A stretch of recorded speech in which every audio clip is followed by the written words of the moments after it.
That ESPN report earlier that I was mentioned, they also said the Mets were interested in bringing Edwin Diaz back and signing Devin Williams. Will, how likely is it that the Mets end up with both? So what I can report first is that both those sides, Devin Williams and the Mets, have been in contact. Now, my opinion as far as how likely it is that they wind up with both Edwin Diaz and Devin Williams, I have a little bit of a hard time believing that or seeing that happen just because their focus, the Mets, probably should be first on Edwin Diaz, right? Like, that's their guy. And then secondly, Devin Williams' market's going to be pretty strong. It already is from what I've gathered. And I feel like he has a pretty good chance to end up somewhere as a closer with big money attached to him, actually. So I kind of see it as a little bit unlikely. Is it something that could happen? Yeah, perhaps. But I just feel like with the Mets, they have so many other holes to fill, as we talked about earlier, that allocating all that money for two guys in your bullpen, that could be pretty tough. I mean, I love the concept. I mean, to have those two guys, especially for a team that has to rebuild, and to have that strong back end like that. I think a factor here, like Will mentioned, there's going to be a big market for Devin Williams out there. There's plenty of closers jobs available.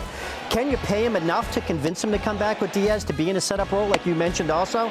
But again, I think, the focus here is going to be Diaz, and I think there's going to be too many opportunities and money out there for Devin Williams. Sure, he had a rough stretch with the Yankees last year, but the stuff is still there. And when he winds up with a new team next year, I think you're going to see, the airbender back for next year, and he's going to be a dominant closer again. So I think it is a little bit too much to think having those two guys in the same bullpen, as amazing as it would sound for the Mets. It just doesn't seem with the way the market's going to go that that's going to be possible. I think it just depends on where you want to allocate your dollars, right? I do think that it is a luxury, but it also is kind of necessary. And Devin Williams is better than the numbers showed this year, way better than the numbers shows. That's why his market is going to be so big. He was 6th in strikeout percentage, guys. And the fastball changeup, right? We know when the fastball is on, then the changeup is on. Aaron Boone said last year, when the fastball wasn't located, that's when the changeup wasn't working. It is kind of that simple for a guy like Devin Williams. I want that guy, and I want Edwin Diaz. I want both. Like, if you want to win, if you want to compete in October, I want both those guys. Piece it together, figure it out, find a way. Like, I think Devin Williams could thrive in New York. He already found it at the end of the year, just wasn't in pinstripes. Like, I would love to have Devin Williams on my team. Yeah, I would take Devin Williams too. I love the fact that he handled adversity well in New York. It's hard. You very rarely see guys come out of it in real time in New York. He was supposed to be the closer, went sideways, responded, went sideways a little bit, bounced back. So that to me showed a lot. But to your point, A, is he going to be willing to take a lesser role behind Diaz? B, is he be getting a lot more money to be a closer somewhere else? C, the Mets do have a ton of holes. And as you guys were talking, I'm thinking to myself, how is it possible that the Mets have all these holes with the payroll at the level they have it? It shouldn't be happening. Hey, let's draw the line. Josh Naylor signed with the Mariners for 5 years, $92.5 million.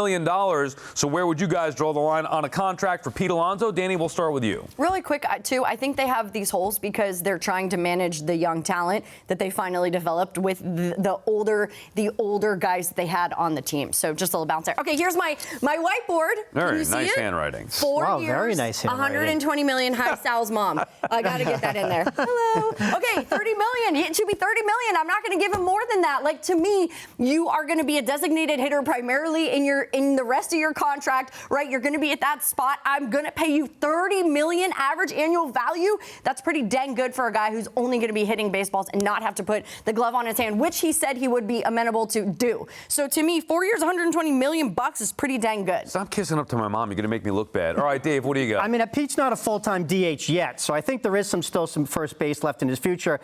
And he caught me at a weak moment tonight, I got to say. I always underbid in these things, and I always look ridiculous. So now I had to overbid, and I'm going to look worse probably. But I put down 6 years, $175 for Pete. Yes, Pete, you can thank me for that. Wow. I think that's a very generous offer.